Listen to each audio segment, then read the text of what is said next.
আমরা যখন শাপলা ফুল আবেদন করি তখনই কিন্তু এই প্রশ্নগুলো ছিল এবং আমরা কিন্তু সেই ব্যাখ্যাগুলোও দিয়েছি এবং এটার আইনি ভিত্তিটা জেনে শুনেই আমরা এটা আবেদন করেছি। ফলে ইসি আসলে কোন প্রেক্ষিতে বা কোন ব্যাখ্যাতে এটা বললেন এটা আমাদের কাছে পরিষ্কার না এখনও। কারণ জাতীয় প্রতীকের যে বিষয়টা সেটা আমরা সিএসির সাথে কথা বলেছি যে জাতীয় প্রতীক কেবল শাপলা নয়, সেটা এটা প্যাকেজ। ধানের শীষ রয়েছে, তারকা রয়েছে এবং ধানের শীষ তারকা আরও দুইটি দলের মার্কা রয়েছে, সো শাপলা কেন হইতে পারবে না? আর যদি জাতীয় ফল বা ফুলের ক্ষেত্রে আসা হয়, জাতীয় ফলও একটা দলের প্রতীক রয়েছে, তাহলে জাতীয় ফুল হিসেবে কেন থাকবে না? ফলে ইসি যে ব্যাখ্যাটি দিয়েছে সেই ব্যাখ্যাটা গ্রহণযোগ্য না এবং এই ইসি আসলে এটাকে নিরপেক্ষ আচরণ করছে কি না এটা তো সন্দেহ তৈরি হচ্ছে। কারণ আমরা প্রথম থেকেই বলে আসছি যে ইলেকশন কমিশন নিরপেক্ষ আচরণ করছে না, একটা দলের দিকে ঝুঁকে গেছে। ফলে এটা দিন থেকে দিন আরও স্পষ্ট হচ্ছে এবং যদি এরকম হয় তাহলে এই ইসি গ্রহণযোগ্যতা হারাবে একটা সুষ্ঠু নির্বাচন দেওয়ার ক্ষেত্রে। কারণ একটা রাজনৈতিক দলের নিবন্ধনের ক্ষেত্রে তারা বাধা তৈরি করতেছে। যখন আমরা তৃণমূলে কাজ করতেছি এবং সারা দেশে একটা গণজোয়ার এনসিপির পক্ষে তৈরি হচ্ছে, ঠিক সেই সময়টায় ইসি কোনো ধরনের ব্যাখ্যা ছাড়াই একটা সিদ্ধান্ত দিয়ে দিচ্ছে যে শাপলা মার্কাটা নেওয়া যাবে না। সো আমরা ইসির কাছ থেকে আরও পরিষ্কার ব্যাখ্যা পেলে তারপর হয়তো এই বিষয়ে আমরা কথা বলবো আর কি।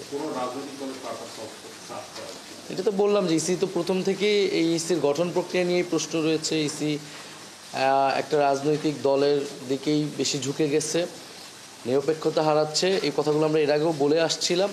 তো এটা দিন থেকে দিন আরও স্পষ্ট হচ্ছে, কারণ একটা নতুন রাজনৈতিক দল যার প্রতি অনেক জনসমর্থন, গণঅভ্যুত্থানের নেতৃত্বের তৈরি, তার নিবন্ধন প্রক্রিয়ায় মার্কা পেতে সে প্রতি পদে পদে যদি বাধা তৈরি করা হয়, তাহলে তো এটা খুবই স্পষ্ট হচ্ছে জনগণের কাছে যে ইসি কার পক্ষে কাজ করছে, এই ইসি দ্বারা একটা নিরপেক্ষ সুষ্ঠু নির্বাচন সম্ভব কিনা এই প্রশ্নও মানুষের মধ্যে কিন্তু তৈরি হচ্ছে। আচ্ছা, জাতীয় নির্বাচনের সম্পূর্ণ প্রস্তুতি ডিসেম্বরের মধ্যে সম্পন্ন করার নির্দেশ দিয়েছে প্রধান উপদেষ্টা, এরকমটাই আজকে সন্ধ্যার সময় প্রেস সচিব আমাদের ব্রিফ করে জানিয়েছে। তো এটা নিয়ে আপনি কি বলতে চান?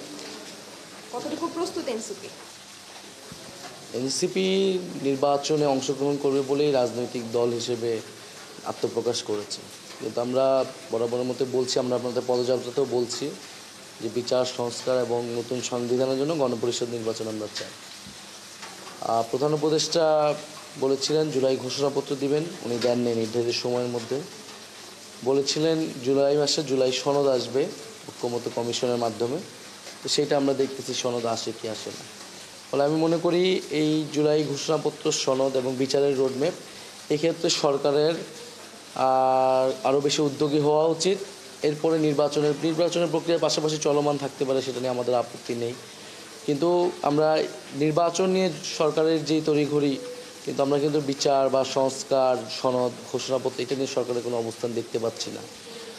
ফলে আমরা সরকারকে কিন্তু প্রথম থেকেই বলেছি সরকার যাতে কোনো দলের চাপে কোনো সিদ্ধান্ত না নেয়, সেটি গণঅভ্যুত্থানের সাথে প্রতারণা হবে। এবং সার্বিকভাবেই গণঅভ্যুত্থানের যে আকাঙ্ক্ষা ছিল, সাধারণ মানুষের যে প্রত্যাশা এবং সবগুলো রাজনৈতিক দলের কথা বিবেচনা করেই আসলে সরকারের সিদ্ধান্ত নেওয়া উচিত। ইলেকশন সরকার এর আগে একবার বলেছে এপ্রিলে, তারপরে লন্ডন বৈঠকের পরে আসলো ফেব্রুয়ারিতে, এখন ডিসেম্বরে। তাহলে এইটা তো এই সরকার যদি এই ধরনের টালমাটাল পরিস্থিতি থাকে তাহলে জনগণ কিন্তু বিভ্রান্ত হচ্ছে বারবার। সো নির্বাচন অবশ্যই হতে হবে, নির্বাচনের প্রক্রিয়া চলমান থাকতে পারে, কিন্তু তার আগে এই ধাপগুলো পূরণ করে যেতে হবে, যে বিচারের রোডম্যাপ, জুলাই ঘোষণাপত্র সংস্কার এবং পরবর্তীতে নির্বাচনের সুস্পষ্ট একটা তারিখ। গণপরিষদ নির্বাচন নিয়ে আর বিষয়টা কি, মানে গণপরিষদ নির্বাচনের দিকেই যাবে এনসিপি বলছে। আর মূলত হচ্ছিল আজকে কিন্তু আক্তার একটি কথা বলেছে যে নতুন সংবিধান প্রণয়ন না হলে গণপরিষদ নির্বাচনে যাবে, সেই বিষয়টি নিয়ে যদি একটু বলেন। গণপরিষদ নির্বাচন তো আমরা যেহেতু সংবিধানের পুরো মৌলিক কাঠামোর পরিবর্তনের কথা বলতেছি, তাহলে এই পদ্ধতি, এই প্রক্রিয়াগুলো কিভাবে বাস্তবায়ন হবে এটি কিন্তু ঐক্যমত্য কমিশনে এখনও নির্ধারিত হয়নি। তারা 6টা পদ্ধতির কথা প্রস্তাবনায় ছিল, সেখান থেকে আমরা একটা পদ্ধতির কথা প্রচারণা বলতেছি দাবি আকারে, যে গণপরিষদ এবং আইনসভায় একই সাথে নির্বাচন হতে হবে, না হলে এই সংবিধান সংস্কারের কোনো মূল্য থাকবে না। আসলে পরবর্তীতে যে কোনো সরকার বা আদালতে এটি চ্যালেঞ্জ হবে, এটি পরিবর্তিত হয়ে যাবে। ফলে একটা টেকসই সংস্কারের জন্য আমাদের নতুন সংবিধান এবং গণপরিষদ নির্বাচন লাগবে। ফলে ঐক্যমত প্রক্রিয়া গেলে সেটা বোঝা যাবে সেইটা আসলে কোন প্রক্রিয়া যাচ্ছে, কিন্তু আমরা আমাদের জায়গা থেকে গণপরিষদ নির্বাচন অটল থাকবো। এই যে নির্বাচনকে কেন্দ্র করে যে আইন শৃঙ্খলা বাহিনীকে আরো প্রশিক্ষণ দেওয়ার কথা বলেছে এই ডিসেম্বরের মধ্যে, তো নির্বাচন কে সামনে রেখে আইন শৃঙ্খলা বাহিনী কতটা তৎপর বলে মনে হয় আপনার?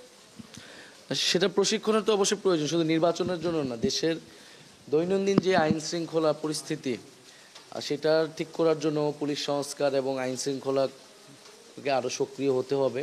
কারণ এই অবস্থায় তো আসলে নির্বাচনও সম্ভব না, যে এই পুলিশ যে অবস্থা, সেটার ক্ষেত্রে প্রশিক্ষণ আসলে প্রয়োজন। এটাকে তো আমরা ইতিবাচক হিসেবেই দেখি। 3রা আগস্ট নিয়ে যদি একটু জানতে চাই, যেখানেই যাওয়া হচ্ছে আমরা দেখছি যে 3রা আগস্টে সবাইকে যেতে বলা হচ্ছে শহীদ মিনারে।